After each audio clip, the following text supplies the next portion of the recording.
এই যে দেখছেন তেঁতুলিয়া বর্ডারে, ভারত বর্ডার, নদীর ওপারে ভারত। এটা শিলিগুড়ি জেলা। এই যে দেখছেন এই নদীটির ওপারে হলো ভারত এলাকা। আমরা চলে আসছি পঞ্চগড় তেঁতুলিয়া।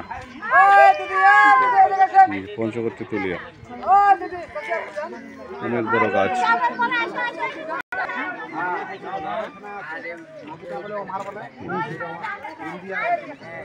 এই যে ভারতের লোক, এই যে ভারতের লোকজন, এগুলো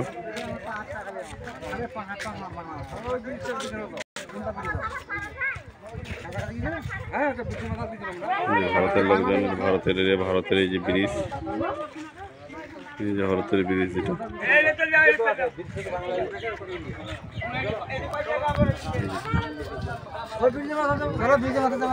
কই চলো চলো চলো। দাদা চলে এসছে তেঁতুলিয়া এলাকায়। যাও ইন্ডিয়া সরে যাও।